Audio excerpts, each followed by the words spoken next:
dari termohon PK ya, dalam hal ini jaksa.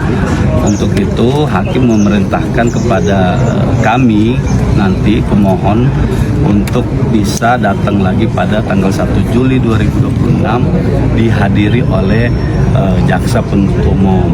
Nah, itu sih yang tadi disampaikan oleh majelis hakim pada saat persidangan. Mungkin bicara dasarnya, kalau nggak salah waktu itu kita juga belum dapat omongan kalau pihaknya kita bakal mengajukan banding gitu. Memang proses seperti apa sih? Mengajukan PK gitu. Kenapa? Kurang jelas. Sebelumnya kan kita juga maksudnya belum ada ngorong-ngorong dari pihak Diki akan mengajukan PK gitu. Dan tiba-tiba ternyata proses ini berjalan gitu. Nah, dasarnya mungkin seperti apa, Kak? Bang. Banyak sih dasarnya. Pertama, bahwa terdapat kehilafan hakim dalam menjatuhkan putusan baik tingkat pertama, banding maupun kasasi ya. Yang kedua, alasan yang paling krusial itu adalah terkait dengan pertimbangan disparitas hukum. Di satu sisi ada dua perkara yang identik nih ya. Di sisi pertama ada Nikita Mirzani yang dituduh melakukan tindak pidana pencucian uang dan itu dinyatakan terbukti. Tapi di sisi lain Ismail Marzuki yang notabene perkara ini adalah identik sama, baik dari segi konstruksi hukumnya, penerapan pasalnya, tempat, waktu dan kejadiannya juga sama, dinyatakan tidak terbukti TPPU. Nah, ini kan menjadi salah satu alasan hukum yang paling penting untuk mengajukan PK dalam hal ini adalah terjadi kehilafan hakim, ada kekeliruan, ada pertentangan yang sangat nyata di situ yang diperlihatkan oleh hakim. Itu. Bang, mungkin hari seperti apa, Bu? aku harus baca ya karena harus hati-hati. Jadi pertama terima kasih untuk teman-teman media yang sudah mengawal. Rencana dijadwalkan jam 10 ya, tetapi dimulai setengah 10 sesuai begitu. Panggilan jam 10. Jadi saya harus mengatakan bahwa saya hadir ke sini bukan dalam rangka mengintervensi proses hukum atau mempengaruhi putusan pengadilan begitu. Karena kebetulan saya bertugas di Komisi 13 DPR RI yang membidangi masalah hukum dan HAM, dan ini merupakan pelaksanaan fungsi pengawasan sebagai anggota DPR yang dijamin oleh Undang-Undang Dasar Negara Republik Indonesia, khususnya dalam memastikan penegakan hukum, etika peradilan, perlindungan hak asasi manusia, serta tegaknya prinsip keadilan bagi setiap warga negara. Saya memandang bahwa kepercayaan publik terhadap lembaga peradilan merupakan fondasi utama negara hukum. Karena itu setiap proses peradilan yang menjadi perhatian masyarakat harus dijalankan secara transparan, akuntabel, profesional, dan sesuai prinsip due process of law. Dalam perkara Nikita Mirzani terdapat sejumlah fakta yang patut diklarifikasi demi menjaga kepercayaan publik terhadap sistem peradilan. Pada tingkat pertama, Pengadilan Negeri Jakarta Selatan menjatuhkan pidana 4 tahun penjara. Pada tingkat banding, Pengadilan Tinggi DKI Jakarta memperberat hukuman menjadi 6 tahun penjara dan denda 1 miliar. Dan kemudian Mahkamah Agung menolak kasasi terdakwa maupun penuntut umum sehingga putusan banding tetap berlaku. Berdasarkan kronologi yang tersedia, kami berkomunikasi dengan semua tim kuasa hukum. Kasasi diajukan 15 Desember 2025, memori kasasi diserahkan 24 Desember 2025, berkas diterima Sekretariat Mahkamah Agung pada 14 Januari 2026, didistribusikan kepada Majelis Hakim 12 Maret 2026, dan putusan dijatuhkan pada 13 Maret 2026. Salinan resmi putusan sendiri baru diterima pada 26 Mei 2026. Indikasi paket kilat menurut saya ya didistribusikan ke Majelis Hakim 12 Maret, kemudian putusan 13 Maret. Fakta tersebut menimbulkan pertanyaan yang sah mengenai dasar perubahan putusan dari 4 tahun menjadi 6 tahun. Proses pemeriksaan kasasi yang berlangsung sangat cepat sejak distribusi berkas kepada majelis, serta jeda waktu yang cukup panjang hingga diterimanya salinan resmi putusan.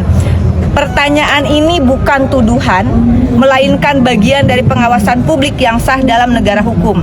Perhatian publik juga muncul karena Ketua Majelis Kasasi adalah Hakim Agung Susilo dalam perkara yang sama dengan perkara Ronald Tanur nomor 1466K/PIT/2024 terkait kematian Dini Sera Afianti, yang kebetulan saya juga mengadvokasi bersama kuasa hukumnya Mas Dimas dari Surabaya.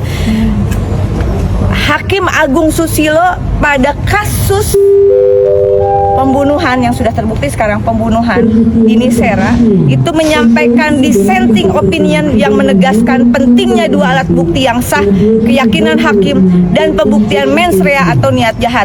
Pendapat tersebut menunjukkan pentingnya kehati-hatian dan standar pembuktian yang tinggi dalam perkara pidana. Perkara Dini Sera ini juga memiliki makna penting karena dari rangkaian penanganannya kemudian terungkap dugaan praktik mafia peradilan yang menyeret mantan pejabat Mahkamah Agung Zarof Richard. Fakta tersebut menjadi pengingat bahwa pengawasan terhadap integritas peradilan bukanlah tindak berlebihan, melainkan kebutuhan untuk menjaga marwah lembaga peradilan. Publik juga mengetahui bahwa Majelis Kasasi Ronald Tanur dilaporkan ke Komisi Yudisial pada 20 November 2024 dan ditindaklanjuti melalui pemeriksaan etik, dan Komisi Yudisial sudah menyampaikan bahwa harusnya ada sanksi etik terhadap majelis hakim yang diperiksa saat itu, begitu. Dan dalam perkara Nikita Mirzani, keluarga dan kuasa hukum juga mengajukan pengaduan ke Komisi Yudisial pada 14 Mei 2026. Indikasi kebal hukum ya terhadap hakim bersangkutan. Pengaduan tersebut merupakan hak konstitusional warga negara dan bagian dari mekanisme pengawasan yang sah. Karena itu, hari ini tanggal berapa? 24. Hari Rabu 24 Juni 2026 di halaman PN Jakarta Selatan, di mana seharusnya diagendakan sidang perdana dari pengajuan PK dalam perkara Nikita Mirzani. Saya sebagai anggota Komisi 13 DPR RI merekomendasikan, pertama, mendukung Komisi Yudisial melakukan pemeriksaan secara independen, objektif, dan profesional terhadap laporan yang telah diterima serta menyampaikan perkembangan penanganannya sesuai kewenangan yang dimiliki. Kedua, mendukung Badan Pengawasan Mahkamah Agung melakukan evaluasi administrasi perkara, termasuk proses distribusi perkara, pemeriksaan perkara, dan penyampaian salinan putusan guna memastikan prinsip transparansi, akuntabilitas, dan kepastian hukum berjalan dengan baik.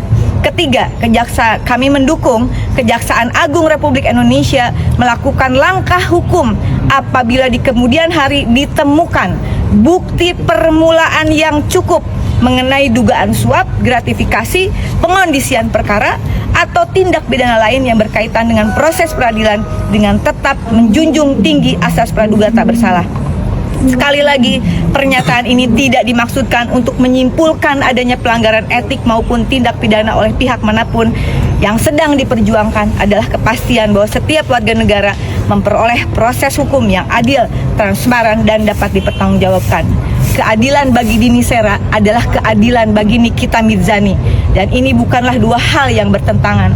Keduanya menuntut satu prinsip yang sama, penegakan hukum yang konsisten dan penegakan etika hakim yang tidak pandang bulu. Sebab ketika etika peradilan tidak diawasi secara sungguh-sungguh, yang terancam bukan hanya keadilan dalam satu perkara, melainkan kepercayaan rakyat terhadap hukum itu sendiri, dan pertaruhan apakah kemudian yang namanya putusan hakim itu akan direproduksi berulang justru tidak terindikasi tidak menegakkan keadilan. Demikian teman-teman, terima kasih. Cukup ya.